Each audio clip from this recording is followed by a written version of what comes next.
दुनिया के विभिन्न देशों में हिंदू धर्मावलंबियों की एक महत्वपूर्ण संख्या पाई जाती है, जिनमें से अधिकांश भारत, नेपाल, बांग्लादेश और अन्य दक्षिण एशियाई देशों में बसे हुए हैं।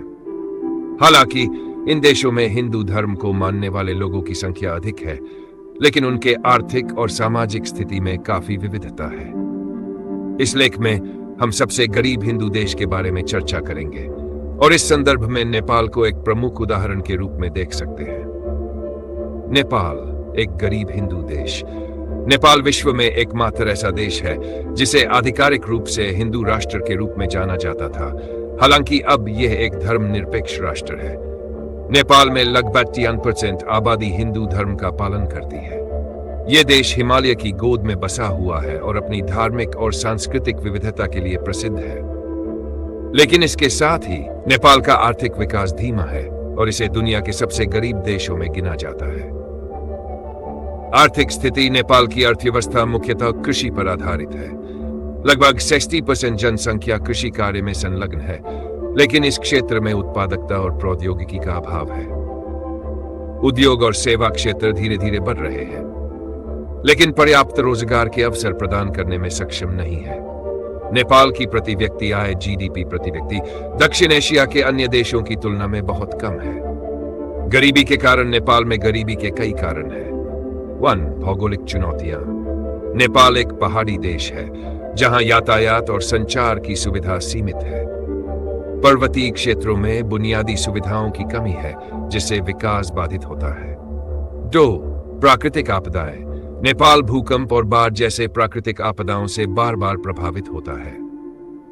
2015 का भूकंप नेपाल की अर्थव्यवस्था और बुनियादी ढांचे के लिए एक बड़ा झटका था। 3. राजनीतिक अस्थिरता।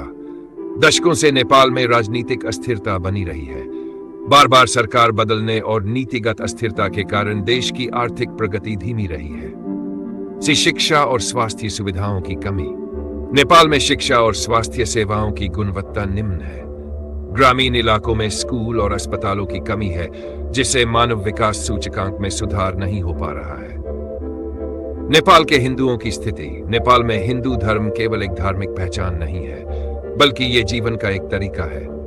यहाँ के अधिकांश हिंदू कृषि और छोटे व्यापार में संलग्न है। गरीबी और संसाधनों की कमी के बावजूद धार्मिक आस्था और सांस्कृतिक परंपराएं इस समुदाय को एकजुट करती है। काठमांडू का पशुपतिनाथ मंदिर, जो हिंदुओं का एक प्रमुख तीर्थ स्थल है, इस देश की धार्मिक धरोहर का प्रतीक है। अन्य गरीब हिंदू आबादी वाले देश नेपाल के अलावा बांग्लादेश और श्रीलंका में भी हिंदू धर्मावलंबियों की स्थिति आर्थिक और सामाजिक चुनौतियों से घिरी हुई है। बांग्लादेश में हिंदुओं की जनसंख्या लगभग 8% है। यहाँ पर हिंदुओं को कई बार धार्मिक और सामाजिक भेदभाव का सामना करना पड़ता है। श्रीलंका में हिंदू मुख्यतः तमिल समुदाय से संबंधित है। तमिल हिंदुओं ने दशकों तक चले गृहयुद्ध के कारण भारी नुकसान झेला है। इस समुदाय की आर्थिक स्थिति में सुधार हुआ है, लेकिन कई क्षेत्र अभी भी विकास से वंचित है। समाधान और संभावनाएं। 1. शिक्षा और कौशल विकास। गरीब हिंदू समुदायों को सशक्त बनाने के लिए शिक्षा और कौशल विकास पर जोर देना आवश्यक है। यह रोजगार के अवसर बढ़ाने में मदद करेगा। स्थानीय उद्यमों का समर्थन। छोटे और मध्यम उद्योगों को बढ़ावा देना चाहिए, जिससे स्थानीय स्तर पर रोजगार के अवसर पैदा हो सके। 3. धार्मिक पर्यटन। नेपाल जैसे देशों में धार्मिक पर्यटन को बढ़ावा देकर आर्थिक स्थिति में सुधार किया जा सकता है। सरकारी और गैर सरकारी सहयोग। गरीबी उन्मूलन के लिए प्रभावी नीतियों और अंतर्राष्ट्रीय सहयोग की आवश्यकता है। निष्कर्ष: नेपाल को सबसे गरीब हिंदू देश के रूप में देखा जा सकता है, जहां आर्थिक और सामाजिक चुनौतियां अधिक हैं। लेकिन नेपाल की सांस्कृतिक और धार्मिक धरोहर इसे एक विशेष पहचान देती है। यदि सही नीतियां और प्रयास किए जाएं, तो न केवल नेपाल बल्कि अन्य गरीब हिंदू समुदाय भी गरीबी से उभर सकते हैं और आत्मनिर्भर बन सकते हैं।